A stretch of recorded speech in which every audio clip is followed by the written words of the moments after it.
இதுவரைக்கும் நெல்லை அரோமாவை சப்ஸ்கிரைப் பண்ணாதவங்க கீழே இருக்கிற ரெட் கலர் பட்டனை பிரஸ் பண்ணி சப்ஸ்கிரைப் பண்ணிக்கோங்க. அப்படியே அது பக்கத்துல இருக்க பெல் ஐகானையும் கிளிக் பண்ணிக்கோங்க. நான் எப்ப வீடியோ போட்டாலும் உடனுக்குடனே உங்களுக்கு வந்து சேரும். இந்த குலுக்கி சர்பத் செய்யறதுக்கு இதுதான் அந்த சர்பத் செய்யற அந்த ஷேக்கர். குலுக்கி அப்படிங்கிறது என்னன்னா மலையாள வேர்டு அது. ஷேக் குலுக்குறது, ஷேக் பண்றது, அதுதான் அர்த்தம். இதுதான் அந்த ஷேக்கர், மில்க் ஷேக்கர், குலுக்கி சர்பத் செய்யற ஷேக்கர்.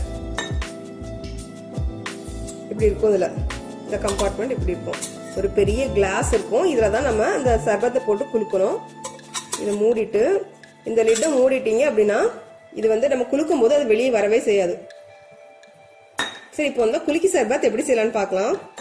இந்த குலுக்கி சர்பத் செய்யறதுக்கு எலுமிச்சம்பழம் எடுத்துக்கேன். ஒரு பெரிய சைஸ் எலுமிச்சம்பழம் ஒன்னு பெருசா பாதியா கட் பண்ணி வச்சிருக்கேன். அப்புறம் 2 ஸ்லைசஸ் இப்படி கட் பண்ணி வச்சிருக்கேன். ஒரு பச்சை மிளகா, இந்த மிளகாவை இப்படி 2ஆ கீறிக்கோங்க.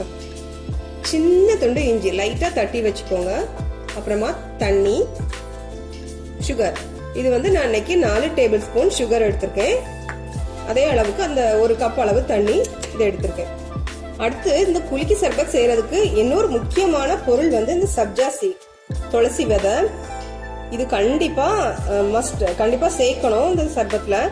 இதை வந்து ஒரு 1/2 டீஸ்பூன் போல எடுத்திருக்கேன். இதுல தண்ணி விட்டுட்டு ஒரு 15 இருந்து அரை மணி நேரம் ஊற வச்சுட்டோம் அப்படின்னா நல்லா ஊதி கண்ணு மாதிரி ஆயிரும்.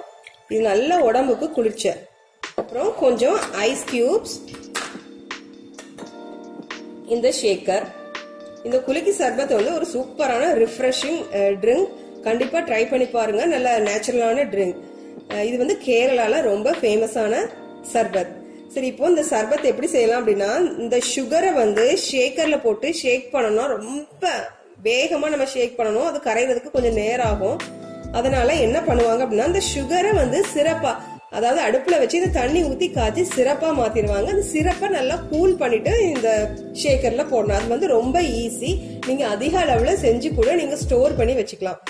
இப்போ இந்த சுகரை வந்து நம்ம தண்ணி சேர்த்து நல்லா அடுப்புல வச்சு மெல்ட் பண்ணிட்டு வந்துடலாம்.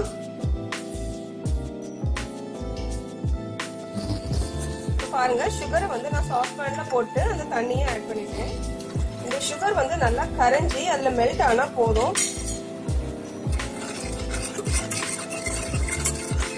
பாருங்க, அந்த சுகர் நல்லா கரைஞ்சி சுகர் கொதிச்சு அந்த சுகர் எல்லாம் நல்லா கரைஞ்சிட்டு இது போதும். இப்ப ஸ்டவ் ஆஃப் பண்ணிடலாம்.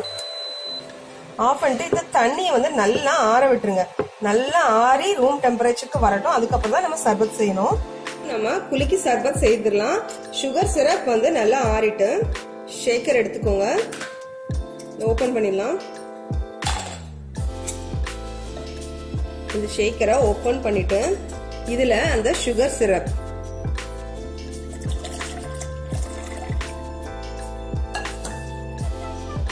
சப்ஜா சீட் ஊறினதுக்கு அப்புறமா இதுல இருந்து ஒரு 2 டீஸ்பூன் போட்டுடலாம்.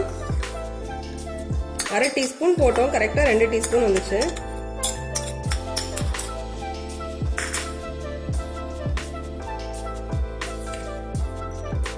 லெமன் ஸ்லைஸ் 1, அப்புறமா நம்ம தட்டி வச்ச அந்த இஞ்சி, பச்சை மிளகா கீரி, அப்புறமா ஐஸ் கியூப்ஸ்,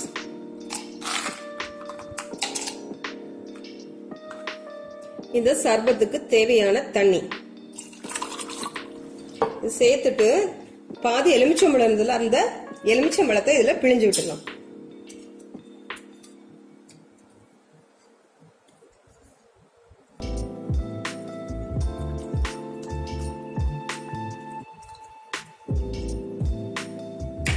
சர்பத்தோட டேஸ்ட நல்லா தூக்கி கொடுக்கறதுக்காக ஒரு பிஞ்ச் உப்பு சேர்த்துட்டு இந்த ஷேக்கரை மூடிடலாம். மூடிட்டு இந்த ஷேக்கரை நல்லா குலுக்கணும்.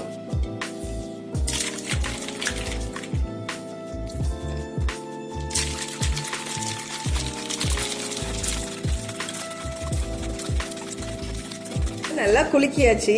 நம்ம சுகர் சிரப் சேர்த்திருக்கிறதுனால அந்த ரொம்ப அதிகமா குளுக்கணும் அவசியம் இல்லை. நம்ம கிறிஸ்டலான சுகர் சேர்க்கும் போதும் ரொம்ப விகரஸா அப்படி குளுக்கணும். அதை கரைகிறதுக்காக சுகர் சிரப் சேர்த்திருக்கிறதுனால சீக்கிரமா கரைஞ்சிரும். அதனால இது ஒரு ஈஸியான மெத்தட். சரி, இப்போ அதை நம்ம சர்வ் பண்ணலாம்.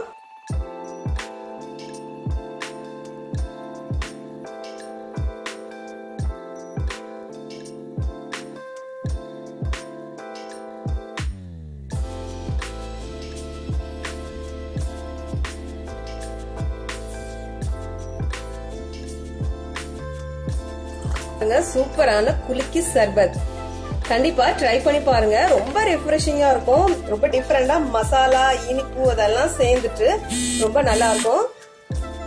கண்டிப்பா ட்ரை பண்ணி பாருங்க. இந்த குலுக்கி சர்பத் பிடிச்சிருந்தா இந்த வீடியோவை லைக் பண்ணுங்க, ஷேர் பண்ணுங்க, நெல்லை அரோமாவுக்கு சப்ஸ்கிரைப் பண்ணுங்க. தேங்க்யூ.